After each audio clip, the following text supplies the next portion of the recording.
دوستو آج ہم آپ کو ایک ایسے خطے کے بارے میں بتانے جا رہے ہیں جسے پوری دنیا ایک ملک سمجھتی ہے، حالانکہ یہ ملک نہیں بلکہ مختلف ممالک کے ایک گروپس کا نام ہے جو سب سے زیادہ کرکٹ کی وجہ سے مشہور ہے۔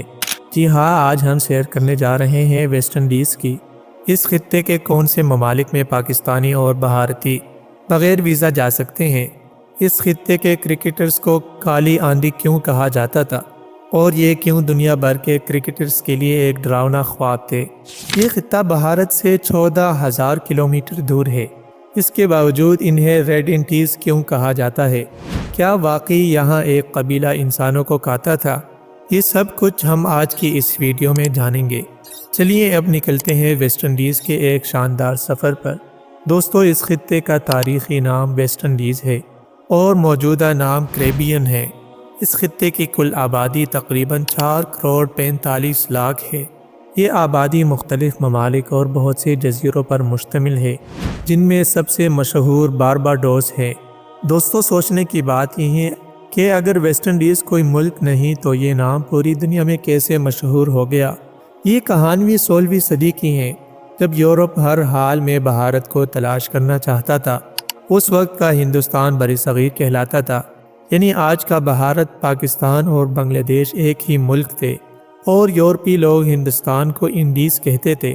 کولمبس جب بھارت جانے کی بجائے کیریبین کے جزیروں پر پہنچا تو اسے لگا کہ اس نے ہندوستان کو تلاش کر لیا ہے، اور اس نے اسے انڈیز کا نام دے دیا۔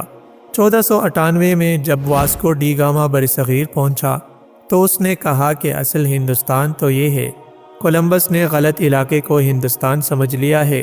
کولمبس کی غلطی کو چھپانے کے لیے برصغیر کو ایسٹ انڈیز اور کیریبین کو ویسٹ انڈیز کا نام دے دیا گیا۔ ویسٹ انڈیز کی بڑی آبادی افریقی نسل سے تعلق رکھتی ہے۔ ان کی ایک بڑی تعداد کو غلام بنا کر افریقہ سے یہاں لایا گیا تھا، جن سے کھیتی باڑی اور دیگر مشقتی کام کروائے جاتے تھے۔ ویسٹ انڈیز کے کئی ممالک کی سرکاری زبان انگریزی ہے، جن میں جمائیکا اور ٹرینیڈاڈ اینڈ ٹوباگو شامل ہیں۔ ویسٹ انڈیز کے ممالک میں سب سے زیادہ G D P Dominican Republic کی ہے، جو تقریباً $120 بلین کے قریب ہے۔ یہاں کے لوگوں کی سالانہ آمدنی تقریباً $12,000 ہے۔ ٹرینیڈاڈ اینڈ ٹوباگو کی جی ڈی پی تقریباً $30 بلین ہے، مگر یہاں کے لوگوں کی سالانہ آمدنی $20,000 ہے۔ ویسٹ انڈیز کے مختلف ممالک میں مختلف کرنسیاں استعمال کی جاتی ہیں، جیسے کہ بارباڈوس میں باریڈین ڈالر، جو پاکستانی $138 کے برابر ہے۔ ڈومینیکن ریپبلک میں ڈومینیکن پیسو، جو پاکستانی $5 کے برابر ہیں، اور ٹرینیڈاڈ اینڈ ٹوباگو میں ٹرینیڈاڈ ڈالر استعمال ہو رہا ہے، جو پاکستانی $40 کے برابر ہیں۔ دوستو، ویسٹ انڈیز دنیا بھر میں کرکٹ کی وجہ سے مشہور ہے، جبکہ ایک وقت تھا جب دنیا کے تمام کرکٹرز ویسٹ انڈیز کے باؤلر سے خوف زدہ ہوتے تھے۔ ان کے قد 7 فٹ کے قریب ہوتے تھے اور انہیں بے حد طاقتور سمجھا جاتا تھا۔ ویسٹ انڈیز کی کرکٹ ٹیم 15 ممالک سے مل کر بنی ہے۔ اس ٹیم کا آغاز 1928 میں ہوا، جب اسے ٹیسٹ ٹیم کا درجہ دیا گیا تھا۔ 1980 تک ویسٹ انڈیز دنیا کی سب سے طاقتور کرکٹ ٹیم بن چکی تھی۔ دنیا کا پہلا کرکٹ ورلڈ کپ جو 1975 میں ہوا، ویسٹ انڈیز نے جیتا۔ اس کے بعد 1979 کا ورلڈ کپ بھی ویسٹ انڈیز نے اپنے نام کیا، جس سے اس ٹیم کی شہرت مزید بڑھ گئی۔ یہ ٹیم مسلسل 15 سال تک کبھی بھی کوئی ٹیسٹ سیریز نہیں ہاری، جو کہ ایک عالمی ریکارڈ ہے۔ اسی وجہ سے ویسٹ انڈیز کی ٹیم کو کالی آندھی کہا جاتا تھا۔ تاہم 1990 کے بعد اس ٹیم کا زوال شروع ہو گیا۔ اس کی ایک وجہ یہ تھی کہ کرکٹ میں نئے قوانین لائے گئے تاکہ ان کے باؤلرز کو روکا جا سکے، اور دوسری وجہ ٹیم کے اندرونی اختلافات تھے۔ 2010 کے بعد ویسٹ انڈیز نے 2012 اور 2016 میں T20 ورلڈ کپ جیت کر دوبارہ اپنی طاقت کا مظاہرہ کیا۔ اس کامیابی میں ڈیرن سیمی اور کرس گیل جیسے کھلاڑیوں کا کلیدی کردار تھا۔ آج ویسٹ انڈیز کے جھنڈے میں بھی کرکٹ کی علامت شامل ہے۔ دنیا کے سب سے تیز ترین دوڑنے والے شخص یوسین بولٹ کا تعلق بھی ویسٹ انڈیز کے ملک جمائیکا سے ہے۔ اس نے 100 میٹر کی دوڑ صرف 9.5 سیکنڈ میں مکمل کی، جو آج بھی ایک عالمی ریکارڈ ہے۔ اگر تاریخ کی بات کی جائے تو 1400 میں سب سے پہلے اسپین نے اس خطے پر قبضہ کر لیا اور مقامی لوگوں کا مکمل خاتمہ کر دیا۔ لیکن اگر اسپین نے یہاں قبضہ کیا تھا تو پھر یہاں کے زیادہ تر لوگ سیاہ فام کیوں ہیں؟ اس کی وجہ یہ ہے کہ اسپین نے یہاں آباد کاری نہیں کی، بلکہ افریقہ سے غلاموں کو یہاں لا کر رکھا تاکہ ان سے کھیتی باڑی کروائی جا سکے اور خوراک کو اپنے ملک لے جایا جا سکے۔ اس علاقے میں سب سے زیادہ گنا، کپاس اور کافی کاشت کی جاتی ہیں۔ اسپین کے لوگوں نے ان جزیروں کو غلام بنا کر رکھا اور 20ویں صدی تک یہاں کے لوگ غلامی کی زندگی گزارتے رہے، تاہم 20ویں صدی کے بعد آہستہ آہستہ مختلف جزائر کو آزادی ملنا شروع ہو گئی۔ ان میں سے سب سے امیر جزیرہ بہاماس ہے، جبکہ سب سے زیادہ غریب جزیرہ ہیٹی ہے۔ سب سے زیادہ مہنگا جزیرہ کیمین آئی لینڈ ہے اور سب سے زیادہ ترقی یافتہ علاقے بارباڈوس، ٹرینیڈاڈ اینڈ ٹوباگو اور ڈومینیکن ریپبلک ہیں۔ ویسٹ انڈیز کے لوگ موسیقی اور رقص کو بے حد پسند کرتے ہیں۔ یہ لوگ بہت خوش مزاج ہیں، پارٹی کرنا اور مل جل کر رہنا انہیں بہت پسند ہے۔ جب بھی آپ نے ویسٹ انڈیز کا میچ دیکھنا ہوگا تو آپ نے اکثر اسٹیڈیم میں ویسٹ انڈیز کے شائقین کو موسیقی کے آلات کے ساتھ جشن مناتے ہوئے ضرور دیکھا ہوگا۔ دوستو، ویسٹ انڈیز کے بہت سے ممالک قدرتی خوبصورتی سے مالا مال ہیں۔ ان کے سمندر کو کیریبین سی کہا جاتا ہے اور یہ نام یہاں کے مقامی لوگوں کیریب سے لیا گیا ہے۔ لیکن آپ کو جان کر یہ حیرانگی ہوگی کہ یہ سب آدم خور تھے، مطلب انسانوں کا گوشت کھاتے تھے، لیکن آج یہ مکمل طور پر ختم ہو چکے ہیں۔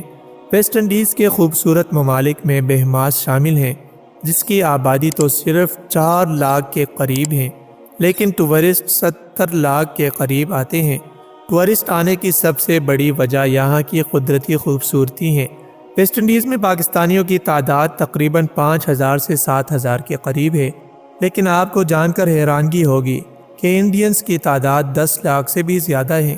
زیادہ تر Indians Dominica, Trinidad and Tobago, Guyana, Suriname, Jamaica اور بارباڈوس میں رہتے ہیں۔ ویسٹ انڈیز کا سب سے بڑا مذہب مسیحی ہے، لیکن اس کے علاوہ مسلمز اور بدھ مت بھی بڑی تعداد میں آباد ہیں۔ 70% مسیحی، 10% ہندو اور 7% کے قریب مسلمان اس خطے میں رہتے ہیں۔ یہاں مختلف مذاہب کے لوگ آباد ہیں اور ان میں سے زیادہ تر بارباڈوس، بہاماس اور سینٹ لوسیا میں رہتے ہیں۔ یہ ممالک ویسٹ انڈیز کے سب سے محفوظ ممالک سمجھے جاتے ہیں، جہاں جرائم کی شرح بہت کم ہے۔ ویسٹ انڈیز کے لوگوں میں سونے کے زیورات پہننے کا بہت زیادہ شوق پایا جاتا ہے۔ خاص طور پر مرد حضرات گلے میں سونے کی چین ضرور پہنتے ہیں۔ اس کے علاوہ یہاں کے لوگ شراب نوشی بھی بہت زیادہ کرتے ہیں۔ یہاں ایک اہم بات یہ ہے کہ ویسٹ انڈیز کے کئی ممالک میں پاکستانی بغیر ویزا کے جا سکتے ہیں۔ ان میں Barbados, Dominica, Trinidad and Tobago, بیٹی اور مونسیرات شامل ہیں۔ پاکستان سے بارباڈوس جانے کا کرایہ تقریباً 5 لاکھ روپے کے قریب ہے۔ ترک ایئر لائن پہلے آپ کو استنبول لے جائے گی، پھر نیو یارک اور اس کے بعد آپ بارباڈوس پہنچیں گے، جس میں تقریباً 30 گھنٹے لگ سکتے ہیں۔ بارباڈوس کا ایئرپورٹ بہت آسانی سے امیگریشن کلیئرنس فراہم کرتا ہے۔ شہر میں داخل ہونے کے لیے آپ ٹرین یا ٹیکسی کا استعمال کر سکتے ہیں۔ یہ ایک چھوٹا مگر خوبصورت ملک ہے، جس کے ساحل سفید ریت سے بھرے ہوئے ہیں۔ اس کا دارالحکومت برج ٹاؤن ہے، جہاں کی تاریخی عمارتیں اور بازار مقامی ثقافت کو اجاگر کرتے ہیں۔ اس کنٹری کی قدرتی خوبصورتی دیکھنے لائق ہے۔ آپ کو سن کر حیرانگی ہوگی کہ اس کنٹری کی شاپس اور ہوٹل کبھی بند نہیں ہوتے۔ جی ہاں، سالوں بھر کھلے رہتے ہیں، مطلب کوئی چھٹی ہی نہیں کرتا۔ اس پوری کنٹری کو آپ 3 گھنٹے کی ڈرائیو پر آسانی سے دیکھ سکتے ہیں۔ بارباڈوس سے دوسرے آئی لینڈ پر جانے کے لیے آپ کو بوٹ یا فلائٹ لینی پڑتی ہیں۔ اس کے علاوہ آپ کروز پر بھی جا سکتے ہیں، جو 8 دن میں 6 ممالک کا ٹور کرواتے ہیں، جس کی ٹکٹ تقریباً $600 کے قریب ہے۔ بارباڈوس نے کئی عظیم کرکٹرز بھی دنیا کو دے دیے ہیں، جن میں سر گیری سوبرس، سر ویون رچرڈ اور چندرپال شامل ہیں۔ اس کے علاوہ دنیا کی مشہور گلوکارہ ریحانہ کا تعلق بھی بارباڈوس سے ہے۔ اب چلتے ہیں ڈومینیکن ریپبلک کی طرف، جو ویسٹ انڈیز کا سب سے زیادہ ترقی یافتہ ملک ہے۔ اس کی سرکاری زبان ہسپانوی ہے اور آبادی تقریباً 1,10,00,000 کے قریب ہے۔ یہاں بڑی تعداد میں سیاح آتے ہیں۔ ایک زمانے میں یہ اسپین کے قبضے میں تھا، جس کی وجہ سے آج بھی یہاں ہسپانوی ثقافت دیکھی جا سکتی ہے۔ اس کا دارالحکومت سانتو ڈومنگو ہے، جو ملک کا سب سے بڑا اور گنجان آباد شہر ہے۔ اب چلتے ہیں جمائکا کی طرف، جو قدرتی خوبصورتی کے لحاظ سے ایک حیرت انگیز ملک ہے۔ یہاں بھی بڑی تعداد میں سیاح آتے ہیں۔ جمائکا کے مشہور کرکٹر کرس گیل ہیں، جنہیں کرکٹ کی دنیا میں یونیورسل باس کہا جاتا ہے۔ یہ ملک بھی چھوٹا جزیرہ نما ملک ہے اور پاکستانیوں اور بھارتیوں کے لیے ویزا فری ہیں۔ اگر آپ کبھی یہاں جائیں تو ڈن ریور فال ضرور دیکھیے گا۔ دنیا کا ہر کونا اللہ کی بنائی ہوئی خوبصورتی سے مالا مال ہے۔ اگر کبھی زندگی میں موقع ملے تو ضرور سفر کیجیے اور دنیا کی حیرت انگیز جگہ دیکھیں۔ یہ تھی آج کی معلوماتی ویڈیو۔ امید ہے آپ کو پسند آئی ہوگی۔ اپنی رائے کمنٹ میں ضرور دیں اور نئے آنے والے دوستوں سے درخواست ہے کہ چینل کو سبسکرائب کریں اور لائک کریں۔ اگلی ویڈیو تک اللہ حافظ۔